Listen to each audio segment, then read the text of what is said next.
Hey, what's going on, everybody? Thank y'all for tuning in to another episode of Chessmove Radio, and I am your host for today. And if you haven't checked out episodes 1, 2, and 3, you can go to Chessmove Radio website, check it out there. You can also go to Chessmove Radio on Podbean website, or you can download the app Podbean and you can listen to it on there. Or you can also go to YouTube, Chessmove Radio YouTube channel, and check out the latest episodes there. But before I get to the game, and the game today I'm going to be talking about is neighborhood versus community. But before I get into that, I'll be right back. Got to pay these bills.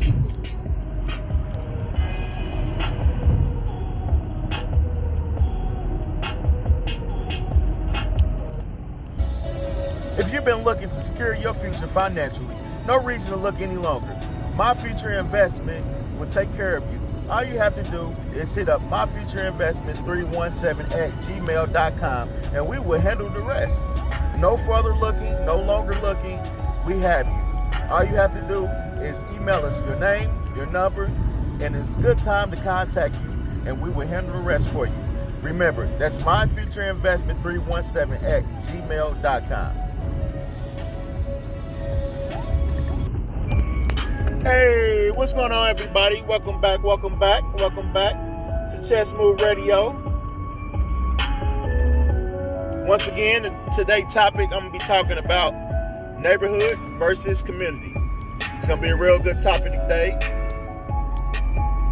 Hopefully everybody's having a good day. So far, so good. It is Thursday.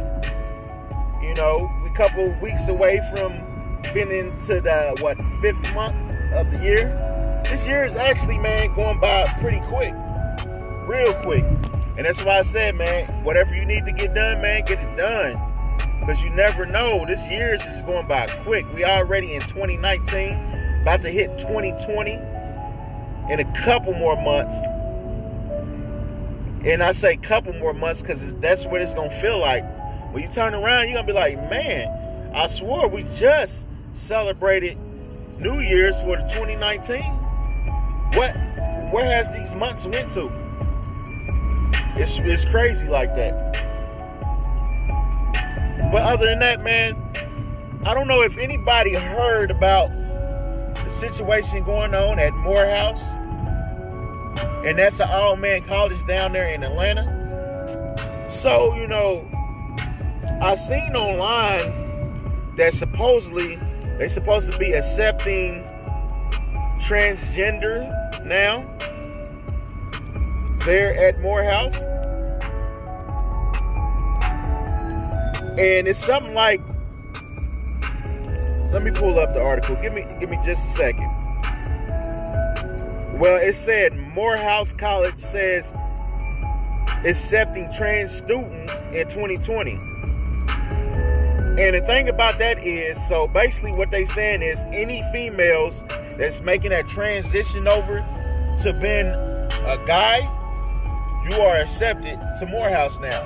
As long as you classify yourself as a male. So any studs, y'all more than welcome to go to Morehouse now. So we're going to have, Morehouse going to have studs walking around Morehouse. And you're going to have these studs around guys 24/7. And I won't be surprised if any of these studs end up knocked up. Because, as you know, some studs out here are attractive. You have some studs out here that you're like, man, why are you a stud for? What went wrong? You know what I'm saying? And you're going to have some studs there at Morehouse. Like I said, won't be surprised if they become pregnant. So basically, you know, you have studs out here that tape the strap on to they leg. So you're going to have all that craziness going on in Morehouse. And so supposedly, I guess, now, if you are a male making that transition over to a woman, you are no longer eligible to go over to Morehouse, to be in Morehouse. So you have to be a woman making that transition over to being a male. Basically a stud. You know, you are a stud. And you're making that transition over to being a male. Being a male. So, man, it's craziness going on right now, man. And that's why I say, man, don't none of this craziness go on at these Ivy schools, Ivy League schools whatsoever. You don't see Harvard, Yale, Princeton, none of these schools with none of this craziness going on like this. It's only, they push this type of stuff within our community. They push this type of stuff within our schools. You don't see any Ivy League schools dealing with none of this mess whatsoever. This is crazy. And this is 2020. That's what they said. Morehouse is now accepting transgender men in 2020. Basically saying studs. That's all they're saying, studs. They are accepting studs now. Coming 2020 in Morehouse. But if you are, like I said, that's what it said in the article. But you have to identify yourself as a man. If you're a woman and you want to go to Morehouse, basically a stud, you have to identify yourself as a man if you want to be eligible to go to Morehouse. And a lot of people, I think, was confused when it first came out. They didn't understand what was said within the rules, within the article of what was accepted. So basically, it's all accepted as studs. If you're a stud, you have to identify yourself as a man. But if you no longer, or if you are a man making that transition to over being a woman, you are no longer eligible to go to Morehouse. That's what it is. To clear that up.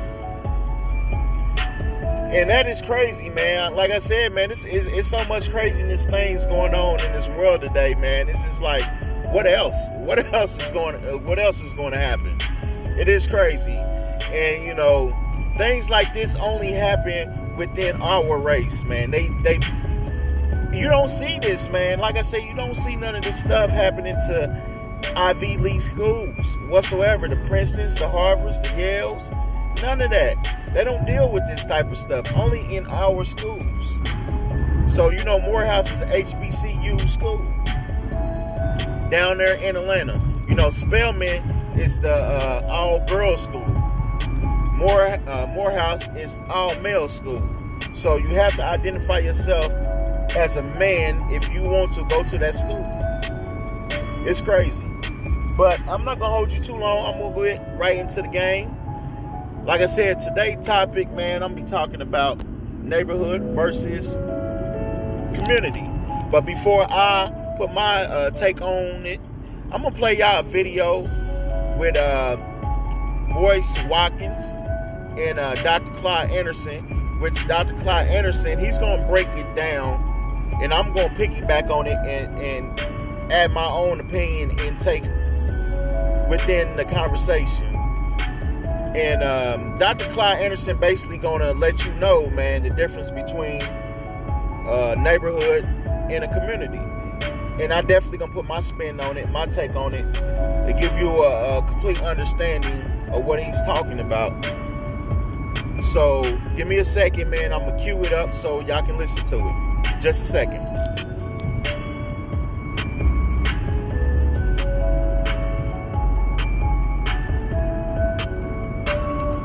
In that regard, as I've said over and over again, black folk need to understand the difference between surviving and prospering.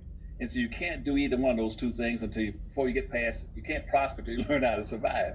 Survive means you got to learn how to protect yourselves. Right now, black folk are totally vulnerable. They can't protect themselves on anything right now. And see, that's why I gave you this concept, like I talked about the importance of building a community. instead of neighborhoods. All we got in this country are neighborhoods. A neighborhood is totally useless. And so what obviously the fellow, what's his name again? Nipsey Hussle. Just think about Nipsey Hussle. Let me use Russell. He was on track for the right thing. You got to have a community. A neighborhood is totally useless. But once you build these communities, you got to learn how to use them to protect yourselves. Right now, we're totally dependent on other people providing us with our daily needs. There's nothing that we produce in any magnitude to be able to survive. We're almost 100% dependent on other people. We're 100% consumers and nearly zero producers. And then they say, well, Dr. Anderson, we see all these major companies talking about the power of the black dollar, consumer power. There is no such thing as consumer power. Consumerism comes from the word to consume. To consume means to be used up. That's what happened to about 1950, Dr. Watkins. When a person got cancer of the lungs, they said he had consumption. Consumption means his lungs are being eaten up. Anything that's being consumed is being wasted away, being destroyed. And so when you start bragging about blacks being consumers, that's the worst thing you can do. Black folk don't need to be consumers, they need to learn how to be producers. Where the wealth and power belongs to those who produce. And right now we are zero producers.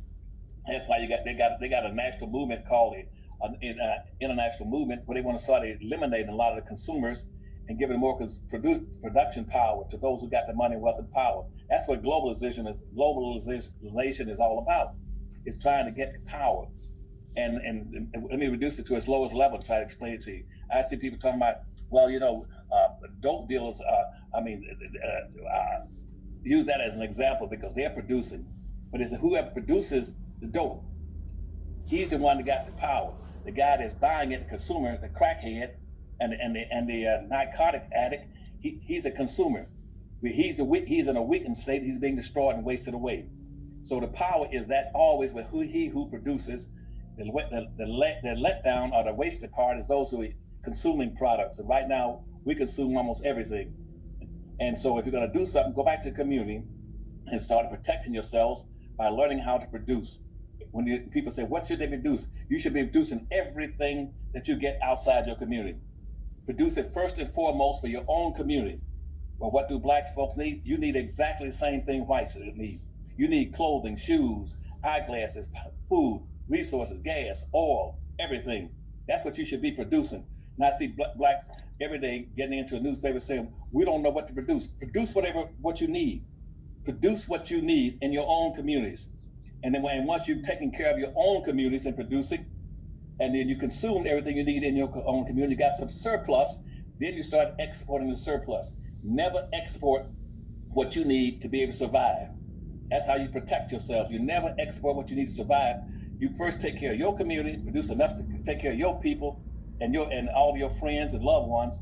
Then when you get some surplus, you export it out. And we don't do that. But that's what the other groups do. They always take care of their people first, build their own communities, produce products and services, goods for their own people. And once they got a surplus, they run to the black community to dump it. It's called dumping. Dump it in the black communities. Interesting. Okay. Y'all heard what he said. He said a community is basically where you have an economic base where you can stand on. A community is where you have code of conduct. A community is where you have where you can connect. You have connections. You can connect with others, and you can build within your community with others. It's a source of an economic base where it can help you empower yourself, empower your people, which a neighborhood don't have any of that whatsoever. A neighborhood, like you said, is where you eat and you sleep at. And that was powerful of what he said. We call it the hood now because the crime within a neighborhood got so bad, the neighbors moved out, so we just call it the hood now. That's powerful. That's very powerful because when you look at it, that's all it is a hood. It's not even a neighborhood. And that's what happened, man. Understand, man, we had so many. Now, let me take it back to the 60s and beyond. The 60s, we had thriving black communities. We had communities. communities where we built that. We had a code of conduct. We held people accountable to whatever they done or whatever they do that's wrong. We had communities. We had the Black Wall Street. We had the community down there in Durham, North Carolina. We had a community down there in Florida.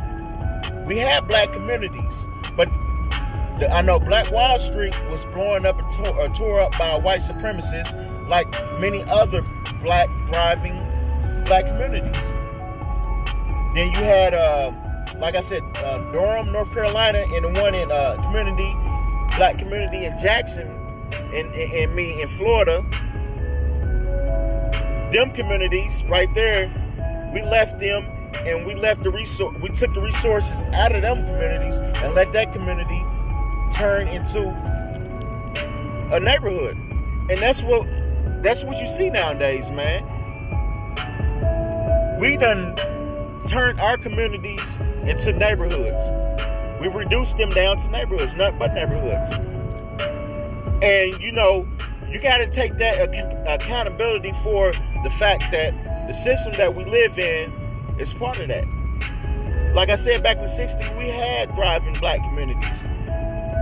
We had well-to-do communities that was doing business all around the world with others. But when you have a system that we live in that destroyed the communities, then also we had something that happened called white flight, where you had white people packed up and moved out of the communities and took the resources and left us the meager resources to fight over. Only meager resources to fight over. So when white flight happened, that's when you see, because it wasn't such thing as suburbs. Suburbs that come around, I think, until like the 80s. When the white flight happened, and that's when white people moved out and created a suburb, created a community where they can have an economic base to stand on, a code of conduct, where they held people accountable. And that's when you see communities turn into neighborhoods. Then you had something called immigration that happened. Our ancestors fought and died for immigration, voted for immigration, but all immigration did was come over and just take the little resources that we had and just took the remaining of it. You got to understand, man, immigrants like Asians, Mexicans, Arabs, they came over here and built their communities off the black dollar. They came straight to our neighborhoods and built their community off our dollar. See, we don't understand the game. We don't understand what's going on, understand what happened. We allow other people to come within our community, help us reduce them down to neighborhoods, and the little resources that we had, we allow them to take and build their communities up with our dollar. You see, the Asians, they own all the hair care products, businesses, and we allow them to sell our culture back to us. You see, the Arabs own all the gas stations that we are told, we can't, they don't have no type of direct relationship with the community, the neighborhood whatsoever. When you go in these gas stations, they have glass windows up. You go to the Asian stores, they telling us hurry up and buy. When they selling our products, they don't know anything about black hair, anything of black needs, anything as such, but we allow them to sell it to us. So we no longer have communities no more. It's no longer a such thing like Clyde Anderson said, man. It's not a such thing of a black community no longer. Because if it is a black community, please let me know so I can go there. We have nothing but black neighborhoods. Nothing but black neighborhoods, man. And when you see it went all the way around, you can travel this whole United States. You would not find a black community whatsoever. Yeah, we have a gang of black neighborhoods that's called hoods now. And I'm going to show a video where I rode through an old hood now that's been gentrified. And I'm going to show you a video of that later on so you can get an idea of what I'm talking about. Because we got to understand, man, how much power the black dollar has. And we don't understand how much power that the black dollar has, because if you did, you would know that our dollar to send so many kids through college. Our dollar done helped so many other communities, other immigrants that came here to the United States, done help them build their communities up, while our communities suffer into neighborhoods that you see nowadays. And that's why I say, man, it's so important for us to start building our neighborhoods back up into communities. That's why I say, man, we got to create something tangible outlets so we can continue, so we can start building again. We got to start doing community building, because that's very vital to our future, man. They just came in and regentified our neighborhoods and kicked us out and moved us to one side of the city, made it cheap living. And we don't understand what's going on right now because we refuse to understand, man. Like Clyde Anderson said, man, we don't have an economic base to stand on because we have nothing but neighborhoods. And neighborhoods is, like he said, it's a place where you sleep and you eat at. Don't nothing go on within a neighborhood. You're not going to get no type of building within a neighborhood. You're not going to have no type of code of conduct within the neighborhood. You're not going to be up. You don't have no one holding anybody accountable for anything in the neighborhood. All you see in the neighborhood is what you see today.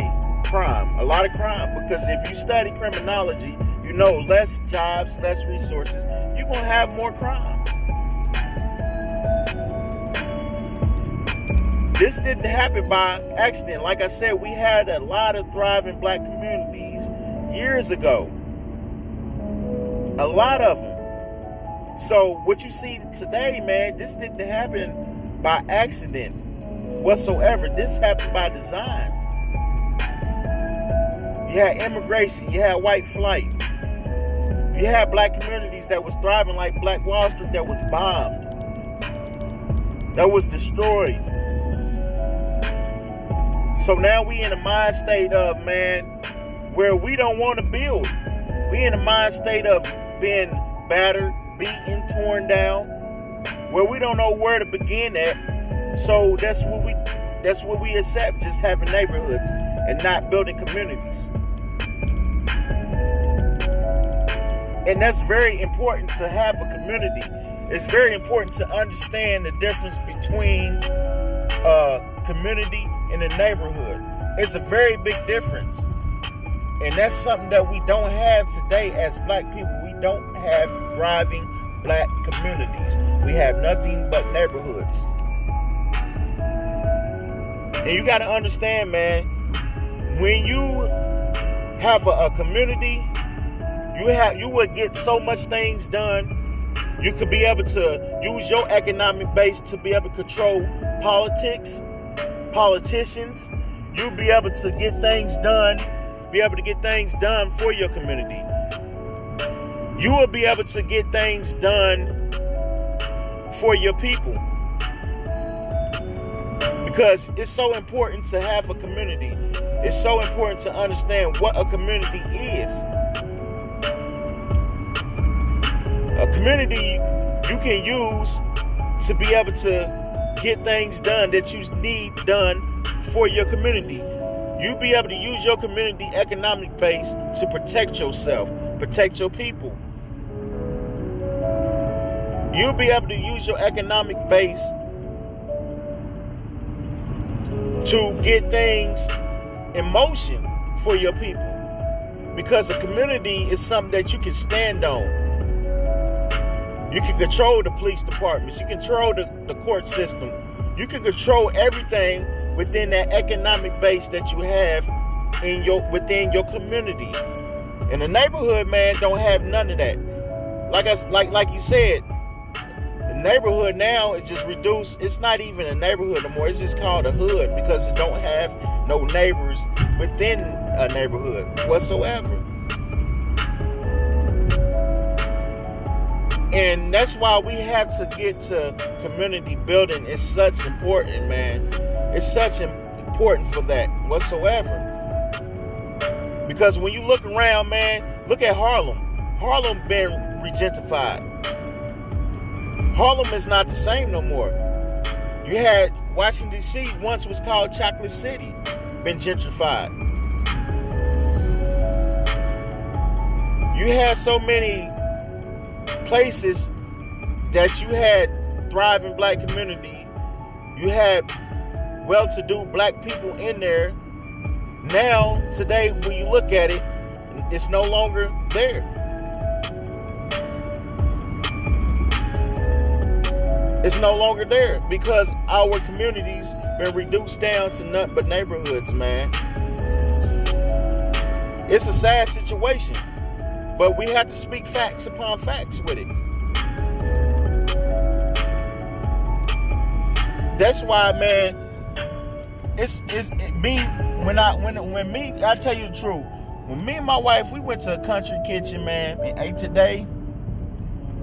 And just been over in that area and looking and seeing that area being gentrified. Houses being remodeled to a modern look. It bothered me, man. I'm telling you, man, it bothered my spirit. I'm like, man, this is something that we should be doing. Building communities.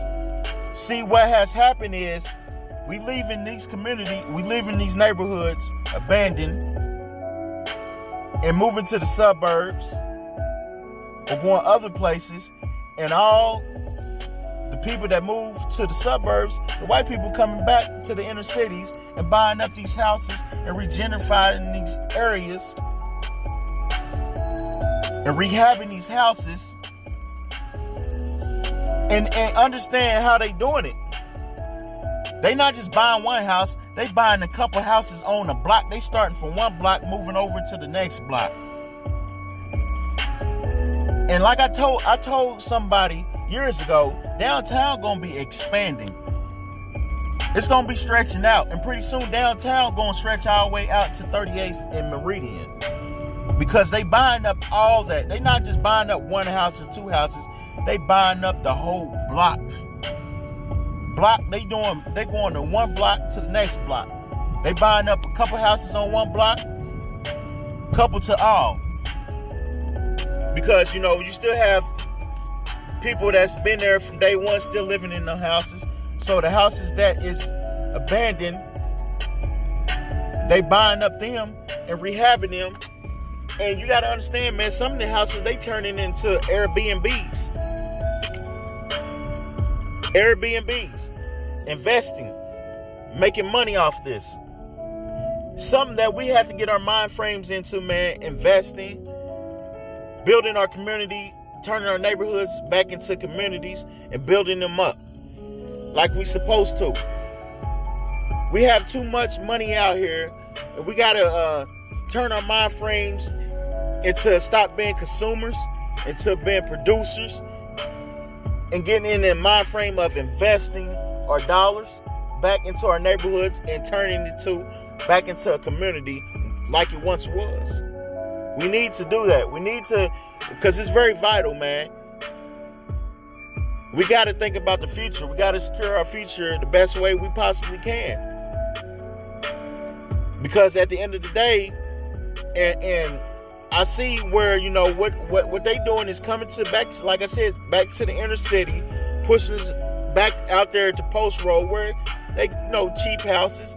You get your house for a good price. While they rehabbing these inner cities, man. And this is the plan all along. This is what's the plan.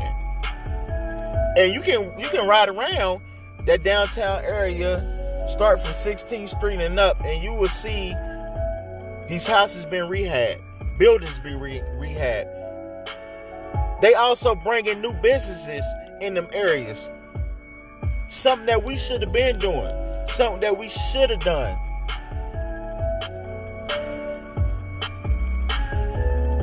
It's never too late, man, because it's important, man, for us to start to build communities. Because, like I said, communities is where you create an economic base which you can use to control everything that's around you.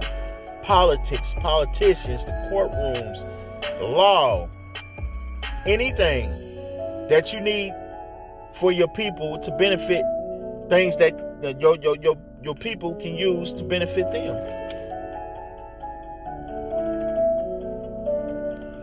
It's very important because, man, like I said, man, just going to Country Kitchen, been around that area, 16th Street.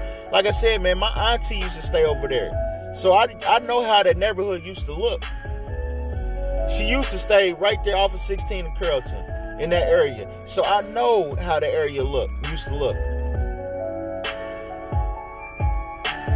And just now going back over there and just looking, man, it just bothered my spirit. Like, man, just looking at these houses being remodeled from ground up. And it's like, man, this is something that we definitely should have done.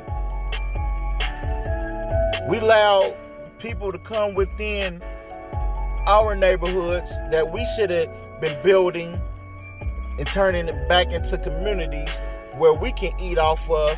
We can have an economic base to eat off of. And that's very important, man. That's very important, man. And like I said, it's a difference between a neighborhood and a community. You're not going to find what you need in a neighborhood like you would in a community whatsoever. You're not going to find that. Community, like Clyde Anderson said, man, Dr. Clyde Anderson said, community is a neighborhood is where you eat and you sleep at. That's it. You're not going to get anything else out of a neighborhood whatsoever. So we got to continue. We got to build communities, man. We got to get this community building going. We got to understand, man, tomorrow is never promised. And that's what Nipsey was doing, man. Trying to turn his neighborhood back into a community, a thriving community, where his people could be able to eat off of. They can generate generational wealth. That's what he said. All money in, no money out. And that's how it works. That's how a community works. A community, the money should touch 10 to 12 hands before it leaves out your community. All money in, no money out. And that's what Nipsey Hussle was on, man. Not just saying he was the only one. It was people before him. But his situation was highlighted because his death was so, it just happened just out of the spur of a moment. It was shocking to people. So his situation was more to highlight than any other. And don't get me wrong, Slim Thug, he's another one. Slim Thug, he's going back into his neighborhoods and buying houses up and rehabbing them and building his community back up like he's supposed to. Not just painting a wall here and there, adding new carpet, but rehabbing the whole foundation of the house, from the landscaping to the outside of the house and to the inside of the house. Not just slapping up some paint and putting new carpet down. Rehabbing that whole foundation, the landscaping, everything. Building a community, getting that fresh community look back into the neighborhood. And that's how you're supposed to do it. That's how it's supposed to be. At the end of the day, that's how we supposed to be. We had thriving communities. We don't have them no more. like I said, if it's any black communities that you know of, please let me know so I can move there. Because we don't have any black communities here in America whatsoever. We only have neighborhoods. Now, just hoods. But other than that, man,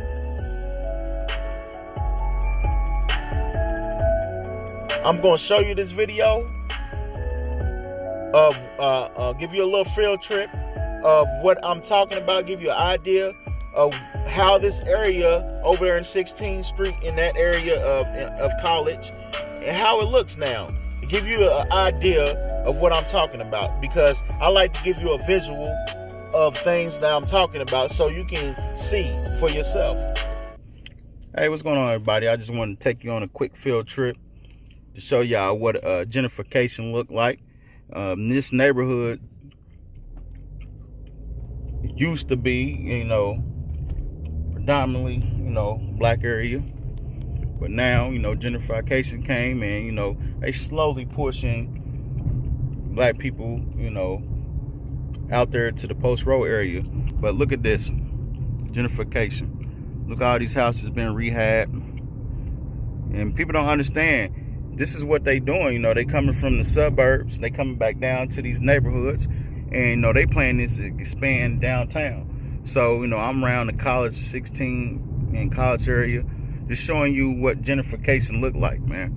They coming back from the suburbs and buying up all these old houses, shipping black people back down towards, back out there towards Post Road area, making it cheap to buy houses and all the other stuff.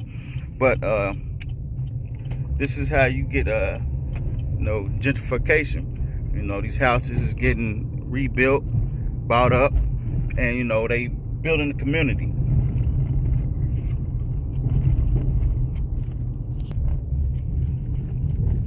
Look at that, rehabbing the houses. Look at this. Look at this. This is gentrification, man. This is a prime example of, building the community. That's why I tell black people it's important for us, man, to start putting back into the neighborhoods so we can turn the neighborhoods back into communities. And this is exactly what they doing. They gentrifying the neighborhood that used to be the community and coming back and building a community and pushing you on out your own area. Look at this. Look, they got lots for sale. They're rehabbing all these houses. Understand, man, my auntie used to live right here in this area, 16th and Carrollton, man. Look at this. Look at this rehab. Got a guy working now. Look at this, man. This is gentrification at its finest. Look at it. They building a community. And don't get me wrong, man, we had communities back in the 60s. We had the Black Wall Street. We had a good community down in Florida, North Carolina. Areas that, was bombed, were torn up by white supremacists. To now, then when immigration happened, it came and just sucked up the rest of the resources within our community. Look at this, man.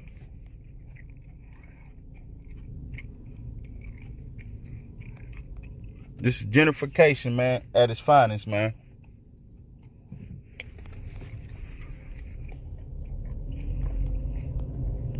And this area, particularly, back in the day, like I said, we used to have communities. It was just a neighborhood. No one taking advantage of building, putting back into the neighborhood and turning it into a community. So gentrification, they coming back from the suburbs and buying these spots up for cheap and rebuilding these houses and starting families within these houses. Or some of these houses, they using them as Airbnbs, giving it that new look to it, modern look. And we're not understanding the game of what they doing right now. And I just wanted to show you a quick little example of what gentrification looks like. And this is exactly what it is. So they constantly building, man, around this downtown area, man, pushing black people to Post Road area, coming back. And, you know, that's why I said when we refuse to change our neighborhoods into communities, this is exactly what happens. Exactly what happens. Now, since y'all seen the video, y'all seen what I was talking about. That's what gentrification is, man. They came in here, they came back to the inner city, buying up the block, not just 1 or 2 houses, buying up houses that they can get and rehabbing them. Not just painting the wall, slapping new carpet down, but they changed the whole landscaping from the inside to the outside to the end, wherever you want to put it. They changing the whole foundation of it. And this is what's going on in other cities too. But other than that, man, I'm glad that you tuned in today. Matter of fact, if you are interested in investing in your future so you can be able to secure your future, hit me up at myfutureinvestment317@gmail.com. That's myfutureinvestment317@gmail.com, because it's very vital, man. Invest in your future, secure it right now, so you can be able to invest in your community. Other than that, everybody have a safe week. Enjoy your Easter holiday, because I know I will. And at the same time, I see y'all back at the same time, same day. This is Chessmove Radio. Yep.